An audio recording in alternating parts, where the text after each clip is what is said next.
Good evening, Des Moines. Welcome to Doc and Lefty program. My name is Lefty. You know, I forgot my own name, folks. Let me start. I'm not going to start the whole greeting over, but I'm going to start a little bit over. But welcome. Thank you so much for joining us tonight. We are in the always lovely, always scenic, always ebullient webcast1live.com studios here in the Skywalk in downtown Des Moines. I'm here as always with my PIC, the BMOC, the DDS. Well, not a DDS. The DO, the Diostis with the mostest. Dr. J. Patrick Bertroche. Doc, how's it going?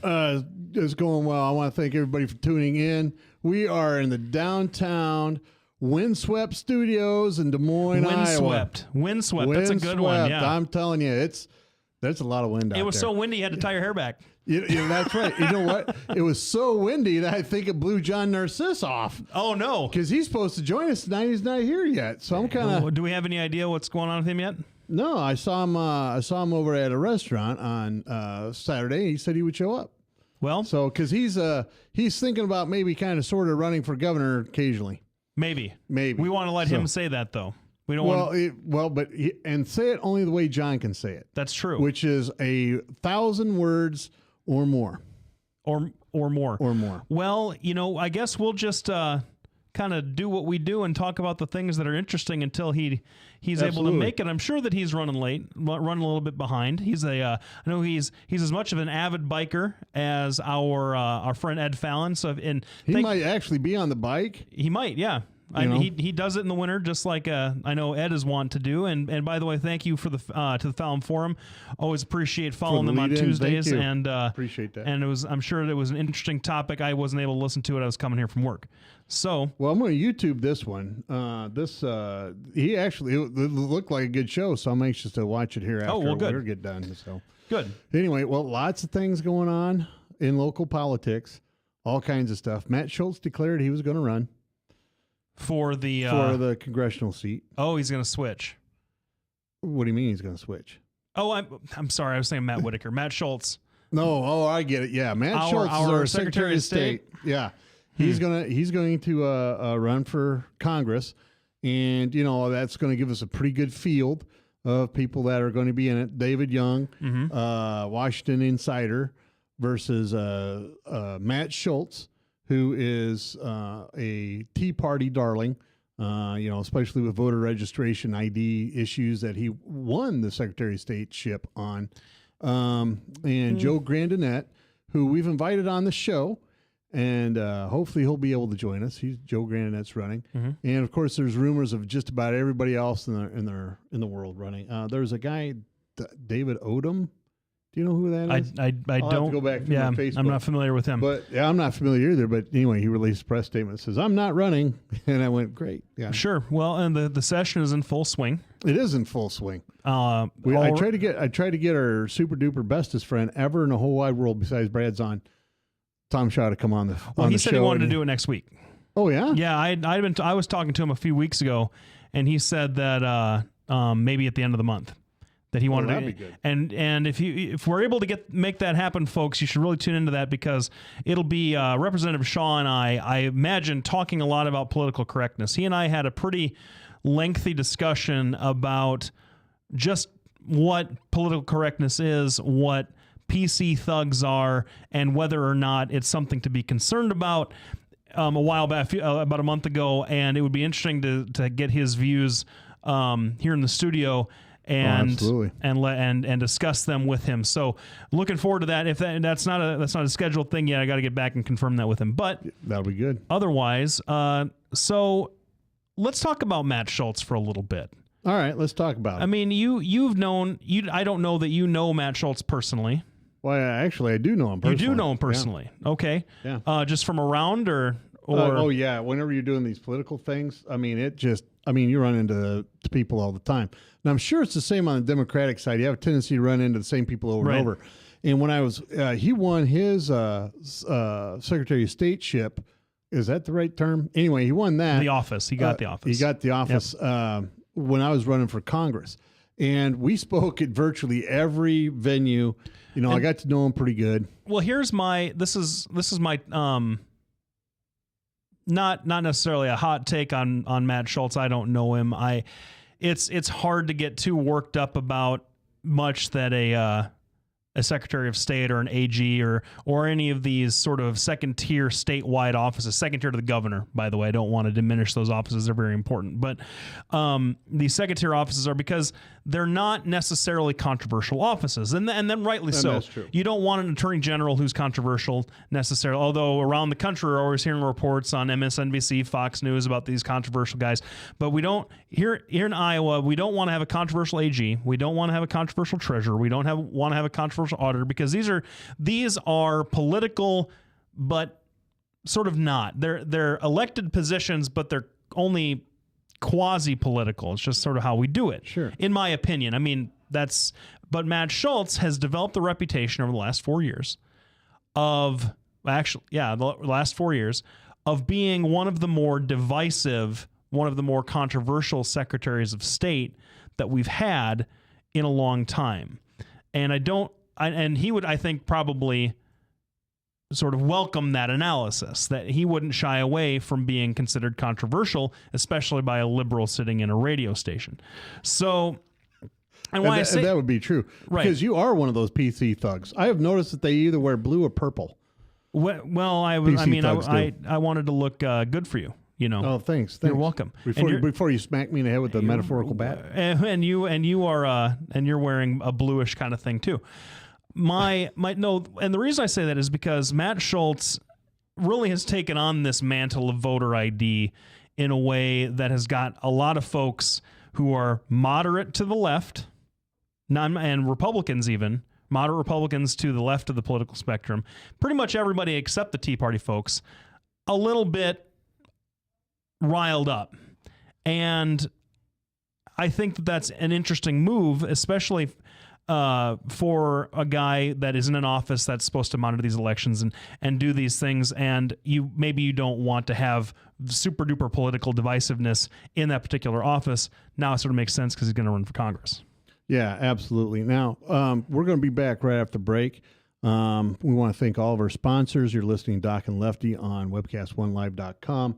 Our sponsors for our show, of course, is Bertroshan Associates and Lubinas Law Firm, but we also want to thank Brian Leach and Miss Kitties for keeping the studio doors open. We'll be back right after this break. You're listening to Doc and Lefty on webcast1live.com. Bertroshan Associates, how can I help you? Bertroshan Associates will provide you with a friendly, caring, and confidential place to find help for mental health concerns. We are ready for your call. Our doctor, Dr. J. Patrick Bertrosh, provides a full range of psychiatric services for children, adolescents, and adults in a forthright and informative manner while maintaining a casual, comfortable, and relaxed atmosphere. All across America, there are countless numbers of people struggling with addiction and other life-controlling issues. Probably someone you know and love. There is a way out. There is hope. Transformations Treatment Center in Delray Beach, Florida, has a unique approach to substance abuse treatment. Call now and ask about our Guaranteed Success program or log on to transformationstreatment.com. Transformations. Change your life. Change your relationships. Transform your world. From the RE/MAX Real Estate Concept Studios, this is Webcast One Live. Hey, welcome back, everybody. Thanks for tuning in. We're talking a little bit about the newest entrant to the 3rd District congressional race, Matt Schultz, the current Secretary of State. And I imagine that he would have to resign that position to be able to run in 2014, or at least give it up to be able to do it. Because I think that he's got he would have to be on the ballot for a Secretary of State. I think he's up for re-election in that office in 2014. Yeah, is he not? In fact, I think from the Democratic side, Anderson, a fellow named, and God, I just lost it. But anyway, Anderson for Iowa. He's trying to run for Secretary of State. There's a fellow from over in my brother Joe's territory in Cedar Rapids named Pate, and he announced about 5 days ago he was going to run. Now, what I will tell you, a lot of people in the Republican Party, not only Tea Partiers and not only Christian conservatives, but even moderates, leaning right or left, like Matt Schultz quite a bit. He's a personally likable guy. He whether or not you think that fraud is an issue, he said, I'm going to make sure that our elections are honest. We're going to implement some anti-fraud things. We're going to go through the voter rolls, take people that are dead and deceased off the voter rolls, and we're going to start moving forward with our fraud prevention. He has done exactly that. That has endeared him to a lot of people, and particularly people of my ilk that really are conservative, but are much more fiscally conservative rather than socially conservative. And I'm partially a social conservative, I guess. But he endears people to him simply because he says he's going to do what he says he's going to do. And that's a big deal, especially in the light of, being Romneyized this last go around. That was an unpleasant experience for most conservatives. And, we get sick and tired of people saying, well, we're conservatives and we're Christian conservatives. And yet, they come out in support of abortion, or they'll come out in support of tax hikes, things that are typically not conservative, but they claim, yes, I'm conservative. Or the one that really has been rankling me lately, and Tom Shaw as well, saying that you're for the Second Amendment, support the Second Amendment, yet have all these rules and regulations and propose rules and regulations restricting gun ownership. So I think Matt's got a pretty good shot. I know he stirred up the left quite a bit. I know I see a meme every so often about Matt Schultz, and he's on a witch hunt and the rest of it. But he's released 13,000 people that from the voter rolls that either aren't eligible or they passed on, and he's uncovered at least several cases of fraud in there. And at the moment, but the problem is it's up to the Attorney General to prosecute. Well, the thing, I would be interested to see what cases of fraud he's overturned, because according to Tom Miller, the current Iowa Attorney General, who's a Democrat, he hasn't really uncovered anything. And that's the issue. And of course, Tom Miller's a Democrat. Well, he's also the Attorney General. The Attorney General, if the Secretary of State, and I'm speaking as a lawyer here, not as a Democrat, if the Secretary of State brings the Attorney General cases to prosecute that are clear violations of Iowa law and the Iowa Constitution, you got to think that he's going to prosecute him. And Tom Miller is saying that really hasn't happened because there isn't that much. And also here's the issue with Matt.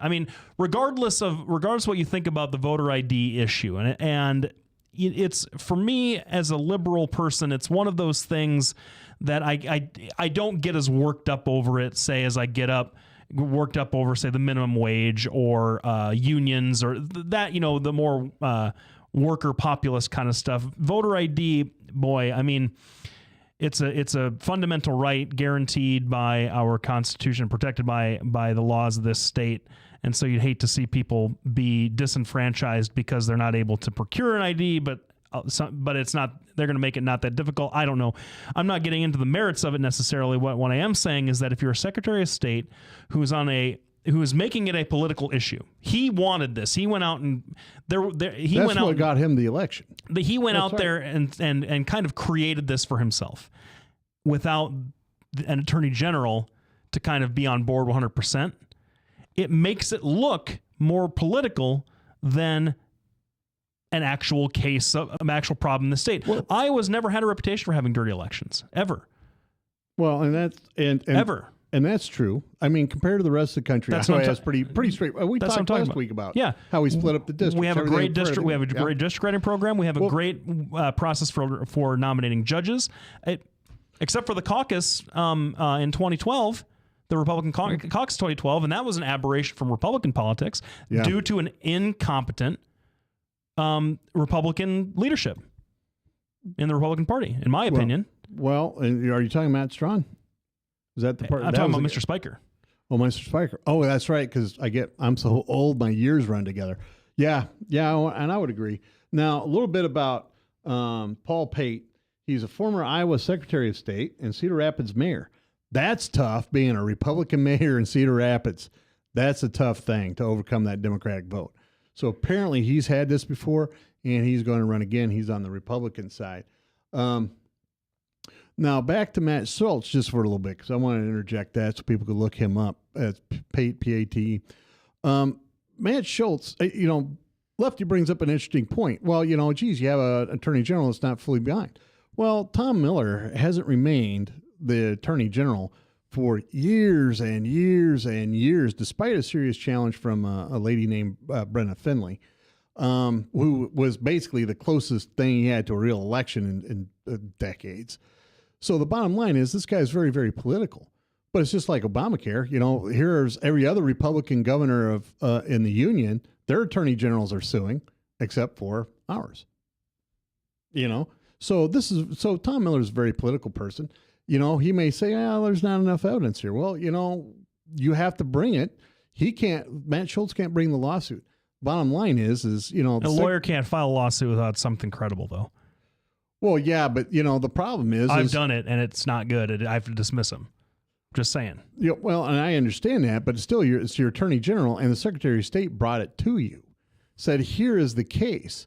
And if the attorney general is really political, he's going to go, not enough. You're going to have to get more information. Well, how are you going to get more information than what you've already got? You go to, the saying, your case is only as good as your client, right? Well, but it's still up to the attorney general to at least have his own investigation into this, and he hasn't even done that. He hasn't even done that. Yes, he has. No, the attorney general's office. If he'd have done that, they had concurrent investigations already. They can, there's not a problem. Well, is one fraud case a problem? That's the number I want to say is 3 cases of fraud. So is 3 fraud cases a problem? A problem for the entire structure? Of course not. But don't you think they have to revamp the entire law to catch 3 people? That's the same logic that cost the state of Florida millions and millions of dollars in ridiculous drug testing for people on welfare when it showed that they actually used drugs less than folks who didn't have welfare. That's the same exact logic. We're going to throw the entire system out, redo the system because of a tiny little few amount of people. Well, that's just this. All right. Well, we have to get back. I don't think Lefty got me on this last one on purpose, but we're going to be back right after the break. We're going to come back. We're going to probably finish up this discussion maybe in the middle during the commercial break. But you're listening to Doc and Lefty on webcast1live.com. We'll be back right after a word from our sponsors. From the RE/MAX Real Estate Concept Studios, this is Webcast 1 Live. Get away from us, you need old credit card. We don't have any more money. We're in trouble now. Save us! Help! Somebody save us! Somebody help! Help! Save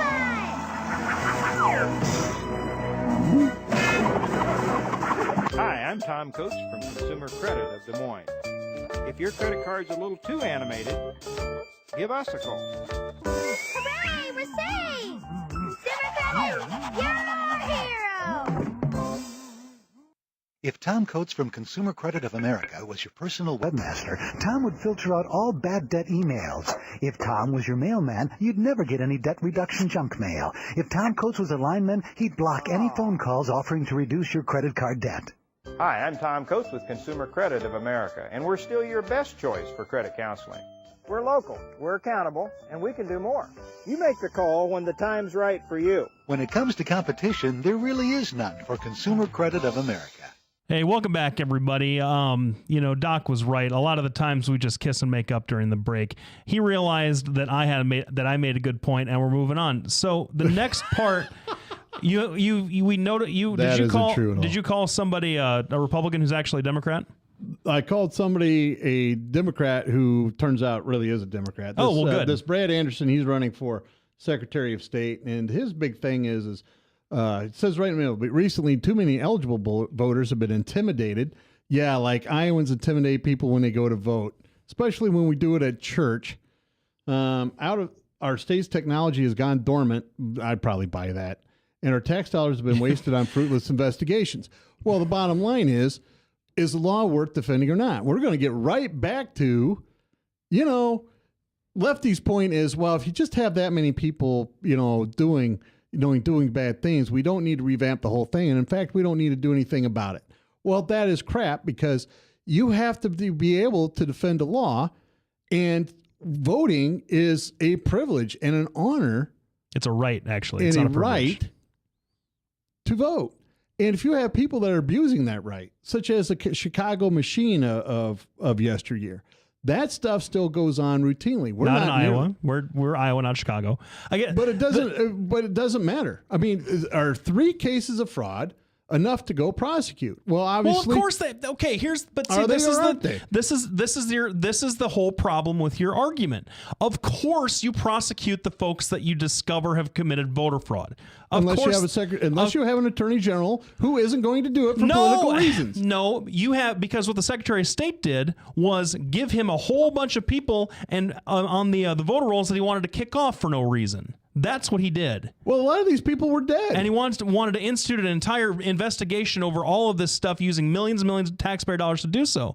I mean, if we want to talk waste, fraud, and abuse, let's talk waste, fraud, and abuse. You're going to talk voter fraud. Voter election fraud is a singular case of one person doing something like voting twice. And that person, when he is caught, is prosecuted by the county prosecutor of that particular location. So I guess, this notion of this system of these dark and shadowy figures going around rigging elections in Iowa is ridiculous. Well, but how do you explain, I mean, not necessarily in Iowa, but how do you explain in Minnesota where you're getting in, I don't know, we're in Iowa. More votes outside there? We're in Iowa. So wait, so by that reasoning, it's okay for the state of Iowa to waste a whole bunch of money because the bordering states are doing bad things? I would think, hey, why don't we use ourselves as a positive example and make sure just let it go? Just say, hey, great. Let it go in Minnesota? Well, hold on. There's people that are dead on the voter rolls that nobody's taking off. I said, that's part of the problem. Some of these people are dead not when they voting, vote. though. When they're dead, sometimes they vote. How? This is part of the thing. This is part when of the thing. When they're dead, sometimes they vote. That's right. Maybe not here in Iowa, but sometimes otherwise.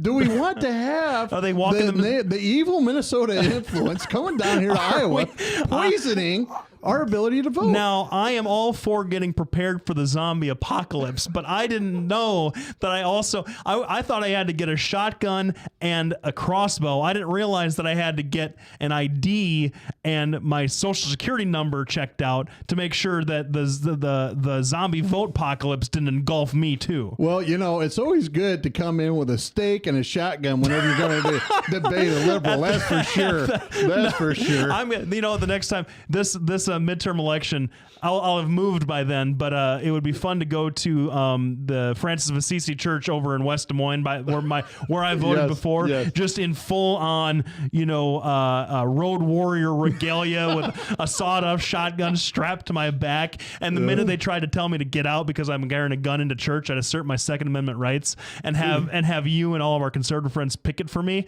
Only I got to imagine you'd be holding your nose to do it. But hey, if you're toting a gun, I'd pick it for you. I appreciate that. So anyway, the bottom line is voter fraud is a real issue that if there's malfeasance suspected, it needs to be investigated by the attorney general, and he hasn't done it. And that's all there is to it. So now the lefty has admitted that the attorney general has not done what he's supposed to do. We can move on to the next voter thing, fraud which is the congressional race. Voter fraud is a crime. Systematic voter fraud is not a big deal. Go ahead. Yeah, systematic voter. I've spoken like a true liberal. So, voter fraud's a crime. You're right. You're right. It happens. If I defraud, if I commit fraud at the voter rolls, I've committed a crime. Yes, boy, that's right. good. And it needs to be prosecuted. Because, yes, it does. Because this is the problem with talking to liberals. They know, we're in power. We don't care. More fraud, the better. That's not what I said, though. I said Frank, is that what he said? If it's a Frank's crime, nodding yes. If it's a crime, it gets prosecuted. I'm saying that it's not that big of a deal. It's not that big of a deal. Prosecute. Oh my God! No wonder you're lawyers, liberal lawyers. Anyway, we're going to go most of us. We're take that up with the Iowa State Bar Association. Yes, I don't know how that ever happened. So our next issue, I forgot what our next issue was. I was going to talk about the congressional races and the Senate races. Right. Oh, David Young, Mark Jacobs in the congressional race or the Senate race is. We got a call. Looks like. Or maybe it's just a solicitor. I don't know. Mark Jacobs has blanketed Eastern Iowa, and I mean blanketed Eastern Iowa with all these flyers and everything else. He's not making any appearances in Central Iowa. He hasn't gone to like the legislative breakfast. He hasn't done stuff like that. And the trick is I think he's really avoiding the staunchly conservative base. Not if he's in Western Iowa. Eastern is what I said. Oh, you said Eastern. I'm sorry. I'm sorry. If I said Western, I misspoke. I thought you said Western. No, he's but in he's Eastern over, Iowa. Okay. He's over in Eastern Iowa, and even my brother Joe, who is a very staunch conservative Christian, is behind him. And this guy, he's not necessarily pro-abortion, but it's not going to be an issue for him. And he's, not necessarily, anti-gay marriage, which is going to create a problem for him among conservative Christians. And, he does like to, he's got some stances where, he's kind of questionable on the physical conservatism. And so, he's playing well to that crowd over in Eastern Iowa.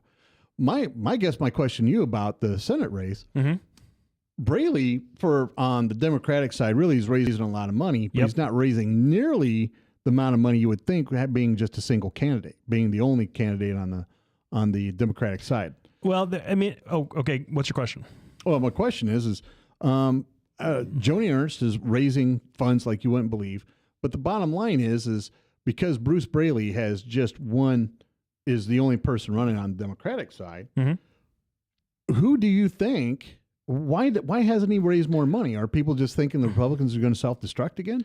Well, if you look at the field of Republican candidates, it's very, very likely on the Senate side. But I guess I would say a couple of things. Bruce Braley, fundraising is a function of how good a candidate you are and how energized your base is. Bruce Braley is going to experience a lot of drag in 2014. A lot, and I think that most Democratic analysts agree with that statement. That he's experienced a lot of drag because of Obamacare, NSA, just being a Democrat. Not to say that Democrats are going to have as big of a problem as they normally would if the Republican Party was competent in 2014, but he is experiencing that, and I think that's depressed some of his fundraising. Also, fundraising is maybe a lesser degree is a function of your opposition. So the base gets energized when they have somebody on the other side to really get ramped up about. He has a whole bunch of other people. The race hasn't coalesced down to two candidates yet, and it won't until the summer. I would expect that you would see his summer numbers spike significantly once the Democrats understood just how much money they thought they needed to pour into this race. At this point, I think that the National Committee and the Iowa Democratic Committee are looking at this saying, well, it's a pretty safe seat. Bruce Braley's pretty popular. It's a Democratic seat. Grassley's announced that he's going to run again. Iowa history is to have one Republican senator, one Democratic senator. We seem to like it that way, even before Grassley and Harkin. And we're going to let this ride for a little while. But that doesn't explain a couple other problems Bruce Braley has. The numbers. All right, we're going to get to that right after the break. Okay. We'll be back with Doc and Lefty listening to us on webcast1live.com. I want to thank all of our sponsors for our show and for our studio. Including Polk County GOP. They're not having any fundraisers here coming up, but you can always get a hold of them. We do have the caucuses coming up next Tuesday. That's right. And I suppose I should go. Well, I forgot. I forgot all about. I did too. Will Rogers called me and wanted me to be a precinct captain. I forgot all about to call him back. Man, I feel bad. Anyway, PolkCountyGOP.com. You can get a hold of them 280-6438 if you would like to participate in these caucuses. We'll be back right after the break, listening to Doc and Lefty on webcast1live.com. Petrosh and Associates will provide you with a friendly, caring, and confidential place to find help for mental health concerns. We are ready for your call. We are proud to work with military personnel and their families. Our doctor, Dr. J. Patrick Petrosh, provides a full range of psychiatric services for children, adolescents, and adults in a forthright and informative manner while maintaining a casual, comfortable, and relaxed atmosphere. Our licensed mental health therapists provide individual counseling to children, adolescents, and adults, including couples and marital counseling. Visit our website at petroshandassociates.com for more information or call 515-334-9484. Our offices are located at 5525 Meredith Drive in Des Moines, just east of Skate North off Merle Hay Road. Isn't it time to talk to someone? Take care of yourself and your family. contact Bertroche and Associates. Hey, welcome back, everybody. Thanks for sticking around for the first half hour. Yeah, the first half hour we breezed through. Is the past tense of breeze bros? Well, no, it's breezed. not. We breezed through because it. You're a product of public education. It was so yes, are you. There you go. Well, yeah, but I mean, I'm a doctor. You're a lawyer. I mean, that sounds pretty good. that sounds pretty good. So, but I'm glad it breezed right through it. We did. Yeah. We got through the first half hour without too many major hiccups, except for the fact that you're wrong again. But I feel like that's more of a feature of the show than just something that you did or didn't do. No, to finish up my point about the Braley's problems, the biggest problem that's been identified that in case folks haven't heard, is that his name recognition polling numbers, well, not necessarily recognition, his poll numbers are virtually deadlocked with folks who do not poll very high in name recognition on the Republican side. Bruce Braley should be outstripping these in preliminary polls by 30, 40 points. He really should. As a guy that the state knows about, he's got a little bit of a profile in Washington. He's been there for 8 years. 8 years? No, yeah, 8 years. So. Yeah. Did he get elected in 06 or was it 08? So. I think he got elected in 06. I can't remember. See, this is why you tune in the show for the hard news and the facts. But he has a profile. He's done some things. He's been out in front on a couple of different issues, more than enough of a record for him to have a credible Senate campaign. And I think that's what everybody expected from him. What nobody expected is that 5 or 6 relatively little known people statewide, your Matt Whitakers, your Joni Ernsts, your Sam Clovises, your David Young's in the congressional race now, though. Yeah. But he was in the Senate race for a while.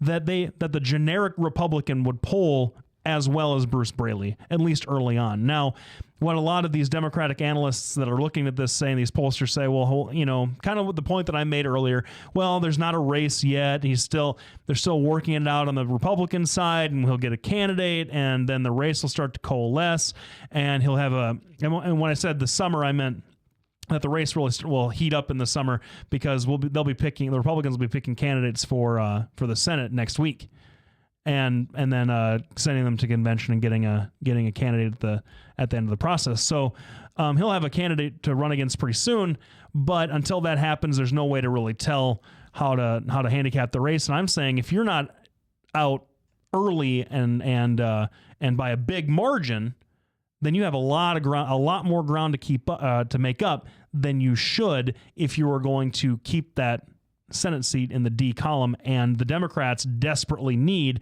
that seat to stay in the D column. That's true. I mean, you got Max Baucus taking an appointment to, where he got appointed to something. I don't remember where now. But you got all these Democrats retiring, and it's just if the Democrats want to enjoy this largesse that they've had over the last nearly 10 years, they really need to save some of these Senate seats, and it's going to be a lot more of a uphill climb than maybe they were hoping for. Yeah, and that's true. And then I think, I don't think David Young jumping out of the Senate race is going to help him in his congressional race because, he's going to be more focused, but, it still isn't going to carry over. Well, the Republican problem in the Senate race is the Democratic problem in the third congressional race because the Democrats don't have a eye-popping candidate on their side. And going back to Joni Ernst raising money like crazy, if the Republicans are smart enough to pick her, and who's to say that they're not, but if the Republican voters are smart enough to pick her as the candidate, man, it would be really tough for moderate Democrats to vote against her. It really, really would. Speaking of pure politics, I'm not trying to suggest, all the gender issues that come up when you have a male candidate and a female candidate, but I'm just saying this state is second to Mississippi. I shouldn't say second. There are 2 states in the union that have never elected a woman to Congress, and it's Iowa and Mississippi. And boy, it would just be really tough, I think, for a lot of moderate Democrats out there to not vote for her. Well, and that's the male versus the female candidate is powerful, and that played out with Hillary Clinton's Senate bid. It did because she was struggling until that debate where and I can't remember the guy's name that did it, but he was supposed to be a Republican darling, goes over, actually walks up to her and and does something that you and I could do to each other. Hey, listen, point out where this is. Well, he got in her face. Well, but he stood side by side, but that's how people interpreted it, is here the big bad man is bullying the little woman. It looked bad. And it did look bad. Now, two guys can do that, but a guy doing it to a girl is not going to look good. And Bruce Braley, I mean, he's a fighter. I mean, this guy is a tough opponent. You know, he's a good lawyer. He's been a good congressman for his district. If you are a Democrat and you think that. Yeah. And I will agree. I don't agree with his politics, but he is, I was looking at his voting record, and of course I don't agree with it, but at least he's there to take the vote. Yep. Out of the 4 pages I've just reviewed, he hasn't missed one, So, the bottom line is, if Johnny Ernst gets up there and she does well, and she keeps touting her military background, she keeps getting up there, giving the speeches, defending what she does, she should do very well if she wins the nomination. Which I feel like it's kind of still David Young getting out makes it less of an if. Yeah, but you got Tea Party folks that could throw a monkey wrench into the whole thing. Yeah, and that's true. But the Tea Party likes her for the most part. I mean, she got an endorsement by Kim Reynolds, which kind of hamstrung her about the conservatives on the conservative side. But you guys don't. Well, you guys, like, you're in that that super duper fringy corner. Yeah, I see the PC thug coming out. Kim Reynolds is not winning any friends on the far right. Side. Yeah, no. And so the bottom line is I think Joni will come out and do just fine. The congressional race, the problem is a lot of people are just now getting their people together. Yep. Matt Schultz was already getting geared up to run for Secretary of State, so it's going to be an easy switch for him to do something else. Joe Grandinette, he's having trouble getting off the ground. Of course, Brad Zahn keeps getting mentioned all the time. We don't have any official word from him. He's still thinking about it. He's still thinking. And so, if he gets in, I know Steve Dace likes him quite a bit personally. So, that's always good to have a guy with Steve Dace's conservative credentials going, well, hey, we like this guy. So, I think that'll be good. When we come back after the break, we'll talk about some things that have not made liberal media news, but have made conservative media news. We want to thank everybody for tuning in. We appreciate you listening. Without you guys, we wouldn't have a show. And without our sponsors, we wouldn't have the lights on and the cameras, and Frank over here, who does a wonderful job of not looking totally bored back there in the control room. He's nodding over there. And Polk County GOP, you can give them a call if you want to get involved with the caucuses. They're coming up next Tuesday. It'll be fun. Anyway, you're listening to Doc and Lefty on webcast1live.com. We are here every Tuesday from 6:30 to 7:30 p.m. Thanks, everybody, for tuning in. We'll be back after the break. Hey, psst. Let me let you in on a little secret. You ready? Always try to do business with people, not places. Especially if you seek honest Christian business people. And when it comes to my car, I really need to trust who's working on it. Now, my family is so blessed. A few years ago, we found a family-owned automobile repair shop that operates as a Christian business also. Open, honest, reliable, trustworthy. It's AMCO on Hickman Road in front of Kmart. And it's a family-owned Christian operating business. This family treats your car as if it was their car. Everything from oil changes to transmission repair and everything in between.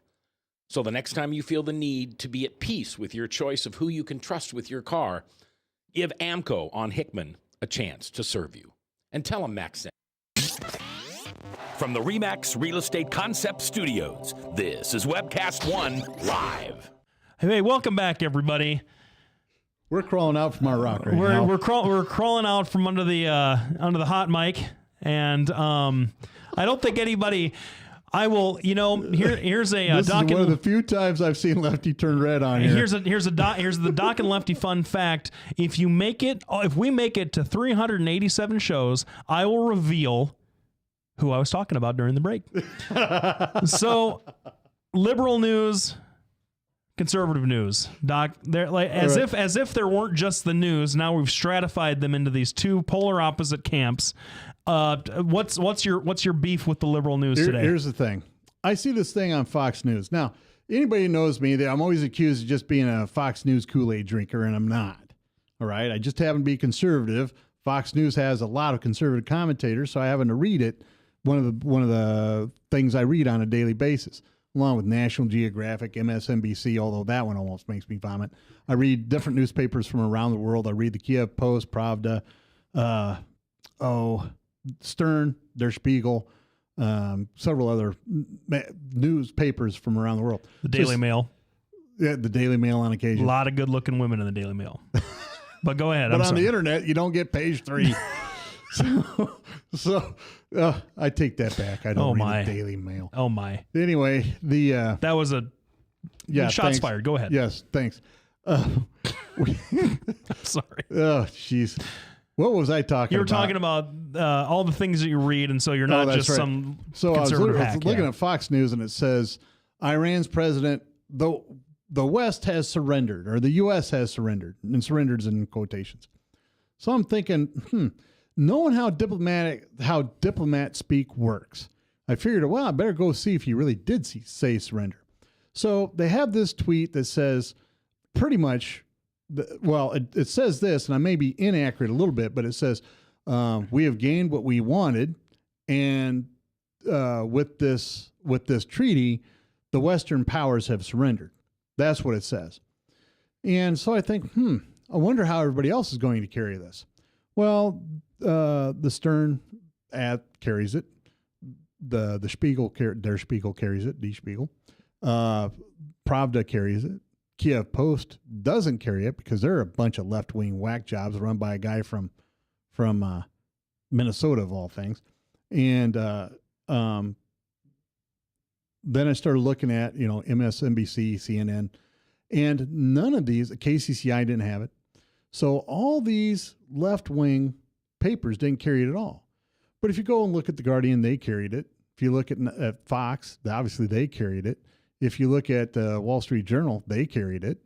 And it's basically, here are the Iranians going like, see, we beat the Western powers.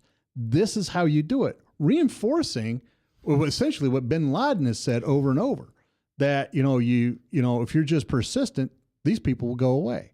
So we get back to, one, reporting, and two, the weakness of the leadership and the inability of Democrats really to do any kind of foreign policy, ventures without completely screwing the U.S. in the process. It was very interesting seeing the different takes on it. The Russians' take was, this is Obama. The Kiev Post was, they didn't actually mention it, but they just said, we think that the Iran nuclear deal is great. The Stern said that it was another failure of yet Angela Merkel's government.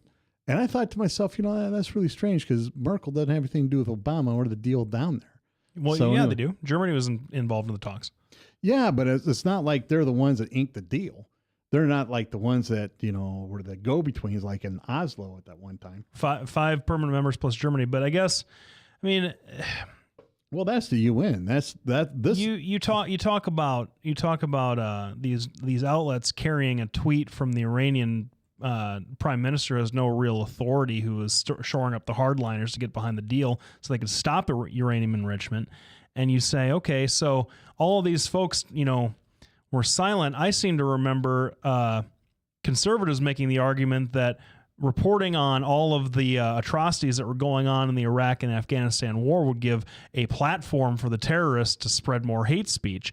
And it sounds to me as if, for example, in like manner, when we don't report on every crazy thing that the North Korean government says, if Iran thinks that they won, honestly, what effect does that have on anybody else? The idea about the deal is that sanctions would snap back into place if they violate it. And so if they think they've got this great deal because they've eased decades of sanctions a little bit, that to me, once again, I shrug my shoulders, because how does that affect American credibility in the slightest bit? We don't want to respond to everything that they say, giving them a bigger platform and then making it look like they're on the same level as us, right? Isn't that what a conservative would say? Well, but the three things about what you said. How does it affect America and our credibility? One, people that could be on the fence about us, and there are a lot of countries out there because America's got a very inconsistent is the best way foreign policy. These people that are on the fence, the countries that are on the fence, are going to go like, well, hold on, the Iranians just beat them. Maybe if I just hang on. Or the Iranians, dictators. the evidence of Iranians beating the Americans is the Iranians saying they won. Yeah. Okay. Because whenever you have your enemy saying, well, hold on, I think we just got to pull one over on them. Whenever your enemy is celebrating an agreement you guys just made with them, anybody made with them, then you got to look at yourself and go, well, hold on, how did I just get shafted? And that's part of the problem. You know, great that these sanctions snap back in, but this is like saying, well, you know what? I have a bat over here, Lefty. I'm going to go crack you in the head with it. Then I crack you in the head with it a few times, and you go, you know what? I'm going to take away your credit card. All right. And I smack you in the head with it a few more times and go, well, hold on. If I give you back your credit card, will you stop smacking me in the head? And I go, sure. That's the situation in Iran. They've, ignored us. The only time they've ever allowed the UN Atomic Agency inspectors in is right after we invaded Iraq. And then they went, yeah, all right, we're gonna let them in. And then just as soon as they figured out we weren't going to go after them, they're right back to, we're not going to let them in. So the problem is yeah, great. They're going to stop enriching uranium, but there's no way we have to validate that. We have no way of saying, well, they really are or they aren't. It's just based upon their word, and thank God for the Stuxnet virus, because otherwise these guys would already have the ability to make nuclear bombs. I mean, that's just it. So, that's really how it affects I think you're getting worked up a lot by a tweet from a guy that thinks he got a great deal who no one really knows because the deal hasn't happened yet. And to then impute that the rest of the world is questioning American resolve or is going to side with Iran over it is just. It isn't just that tweet. It's the history of it. I mean, this history of not being able to follow through on our foreign policy in the Middle East goes back even to before the Lebanon bombing, where we lost 263 Marines. Mm-hmm. It goes well back to the Korean War. And that doesn't matter if you're right or left. It's just this particular time, it's particularly bad because our president really doesn't have a concept of what's going on in our foreign policy. You don't even have people from the left defending his foreign policy because everybody goes, well, we're really not sure what it is, So, anyway, that's what we're going to talk about next segment. I've done burn my your anger out on that. Well, why don't we take a break and we'll be back here in a second. All right. We'll be Thanks back. For listening. Thanks for listening, everybody. Yeah. We'll be right back. All across America, there are countless numbers of people struggling with addiction and other life-controlling issues. Probably someone you know and love. There is a way out. There is hope. Transformations Treatment Center in Delray Beach, Florida, has a unique approach to substance abuse treatment. Call now and ask about our Guaranteed Success program or log on to transformationstreatment.com. Transformations. Change your life. Change your relationships. Transform your world. Whether you're 10, 25, 50, 80 years old and beyond, everyone needs to live within their means. I'm Tom Coates with Consumer Credit of America. For almost a quarter of a century, we've helped people of all ages learn to manage their personal finances to benefit them far into the future. When problems arise, we've got the experience you need to make those debt problems go away. Got financial problems? Call Consumer Credit of America. From the RE/MAX Real Estate Concept Studios, this is Webcast 1 Live. Hey, welcome back, everybody. Thanks for sticking around for this final segment of the show. We've been talking a lot about the local races that are happening. Remember, the caucuses are next week. So make sure that you know where your polling place is. Make sure that you know where your caucus headquarters are, because I don't think they're in the same place. And get involved, everybody. I know that you'll be there. I don't think that you miss these. I don't know that I'll be there at the Democratic one. Well, one of us has to be here to run the show. Oh, that's right. Well, shoot. So I don't think either one of us is going to be there. We're not going to make the caucuses. No, which is sad because you know what? Now I remember we wanted to do something that's going to take a lot more planning than just the 7 days that we remember to think about it. Yes, because I forgot about it. This is the level of professionalism, and I blame Frank. Well, our non-existent scheduler we don't pay and isn't around ever probably should have filled us in that we had this to do. But so we got that going on. But anyway, get involved. The caucuses are always a good time. The off-year elections, not as many people show up, which is kind of interesting in Iowa because then you get to stand up and talk more. And yes. I remember in 2008 at the Democratic caucus, I almost got punched by an Obama voter because I was caucusing for Hillary at the time. Because I compared him to Mitt Romney. Isn't that funny? I swear. How in the world do you I compared Obama to Mitt Romney because I think on and then people wonder why Mitt lost in 2012. It's just he remember he was the most severe conservative in that whole field. He was severely conservative. Severely. I don't know how you get to be severely conservative. But so we've been talking about that. We talked about a little bit about international politics, and I wanted to pick your brain a little bit just in the last few minutes of the show about what you've been hearing about physician retention due to the Obamacare rollout.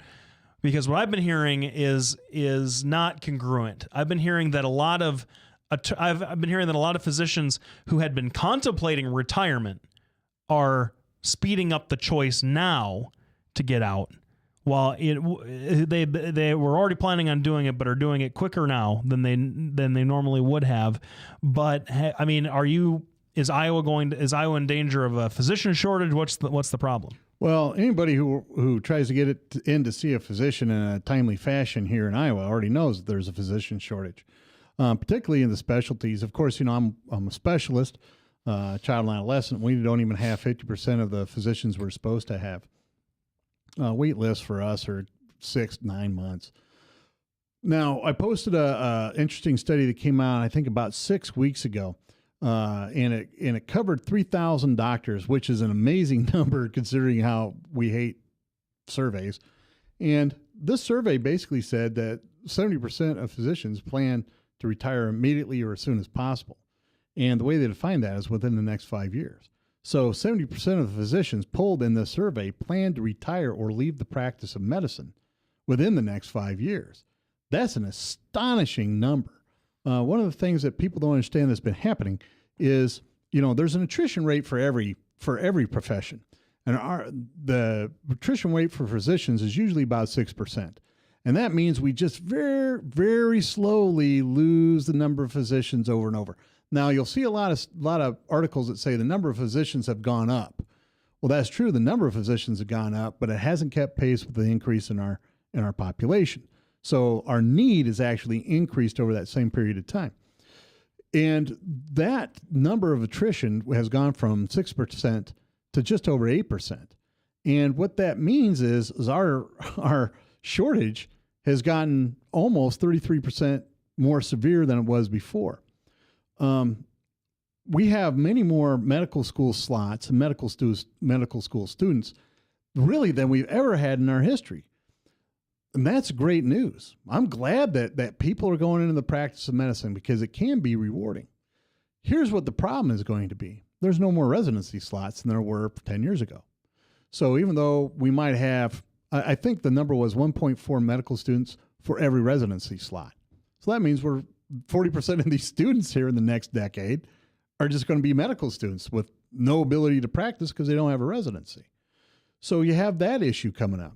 You have a lot of people, you have a lot of physicians going to a cash-only basis. They're just not even going to participate. Either they're going to cash-only, not participating in any insurance. I think they said almost 90% of physicians that have been surveyed so far in general are not going to accept Obamacare or the exchange insurances. And the third issue is a lot of these doctors are simply going to work part-time. They're going to cut back on their load, get an hourly wage, and go do something else in the meantime. And that's a problem that we have, particularly in psychiatry. We have a lot of part-time people in psychiatry, which even though you count as a physician, you're not giving the amount of hours. So there's a lot of complications going on. And then I get back to a point I've made since 2010. Obamacare didn't fix any of the problems of the healthcare system. It simply changed who paid for it. And, there's all these problems still exist. And Obamacare doesn't do anything to do it, to resolve it. And the other problem is Obamacare doesn't actually set up any laws. I mean, there are laws in there, but basically it's a framework. And the person who determines what the regulations are is the Health and Human Services Secretary. And what she's going to do is make a new regulation. And at this point, just about every month. So you're having to change all your paperwork every month. You're having to change your what qualifies for an EHR about every 6 months. So there's so many changes going on that there's not a way you can keep up with it. And so, that's what's going on with Obamacare and that stuff. One of the questions I wanted to ask you, when you get up in the morning, when I get up in the morning, when you get up in the morning and you're going to have to face a whole load of bad people wanting to get at the people you care about, right? I'm talking about in your professional life, you have your clients, you care about them. Oh, I see what you're saying. Yep. How would you feel if suddenly somebody came in and said, yeah, instead of all this paperwork, now I have to do all that paperwork in addition to this? Would that make your job easier or harder? Well, that's a good question, because that sort of happens to lawyers all the time. I mean, and that's what I get at is the people that make up these rules are already used to dealing with all this. And I'm not saying that you have that I have one particular form or whatever. I mean, the paperwork that lawyers generally have to worry about is paperwork that we generate ourselves. I mean, I'm writing all of this stuff, so it doesn't really make that much difference to me. But I was asked a question once about, if the state decided to pay me less, if the state was my employer and decided to pay me less or whatever, the way that you could conceive that it would work under a national healthcare system for doctors, that if we've had this system for years and years and years where you can make as much money as you want, and the state came in and said, no, you can't make that much money anymore. And the response I had was, well, that's already kind of how it is for me. I have a contract with the state public defender's office that if they can't handle something, then I get kicked a case every once in a while. And lots and lots of attorneys do this. It's a good way for younger attorneys to kind of get their feet wet in court. And it's also, if you are in enough counties and you get enough cases after you've been at it for a while and you have enough of a reputation, the judges trust you, that contract in and of itself can keep the lights on your office on, and then your other work that you're doing, whatever you like to do, divorces or civil law or probate, can pay for everything else, right. And you can make a really good living at it. And they always have that discretion. So for me, it's a hard comparison for me because I'm kind of at the mercy of the legislature and what everybody else wants to do. Now, here's something that's going to affect us personally. Uh-oh. And I wish I'd have brought this up sooner because I blame Frank. You buried the lead? No, it's not a lead, but it's one of the end of the free web. Court ruling means you may soon have to pay for all the content. You know how we go on and like we pay Amazon, then we can download that. Mm-hmm. Well, now it's turning out that your internet provider can actually charge you if you download that content. So not only getting charged from Amazon, you're going to get charged from from Mediacom. So that was struck down today. I think that was the federal court's ruling. So anyway, that may mean that, we're going to have to pay more for our show. I have to ask more from our sponsors. Prices on the internet are really going to start to go up. So anyway, one of the few times I'm going to say, gosh, I hope the government wins on this lawsuit, because they're the ones that said you can't charge for the content. Yep. Yeah. You're the service provider. If we can't tax, you can't charge is basically what the government's point is. Right. Well, on a higher note, I think, I want to say to you, first of all, point out what a great guy I am for letting the last segment be about why Obamacare sucks, because I know that's near and dear to your heart. But I want to tell everybody else, not this coming Thursday in 2 days, but next Thursday is my birthday. Be thinking about what to get me. And my birthday present to you is this last segment. So All right. Well, great. Thanks. I appreciate that. You're welcome. That. We want to thank everybody for tuning in. We're here every Tuesday for the most part from 6:30 to 7:30 p.m. on webcast1live.com. We actually have a YouTube channel. We have a what do we have? A website, docandlefty.com, just like it's on the back there, except without the apostrophe. And we hope everybody goes and looks at our old shows. Strangely enough, I was looking at our YouTube videos versus Fallon's. Yeah. He gets maybe 4 viewers per YouTube. We have like 12 or 15 people that go back and watch our show. Oh, well, that's good. Yeah, I think, especially when we're comparing ourselves to Ed, who I think is, top notch. Yeah, he is. So for a liberal, So, by the way, I just want everybody to know Ed rides his bike to work, to save carbon. I'm a big fan of making the earth warmer, especially up here. So just to let everybody know out there, I let my truck run a little bit extra just to offset what he's saying. You're running your microwave at home during the show with nothing in it. Well, thanks for tuning in, everybody. We'll see you next week. Go caucus and then come back and watch the YouTube channel. Thanks a lot.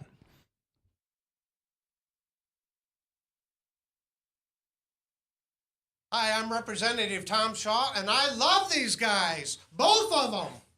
Love these guys. Get over here. Love both of them.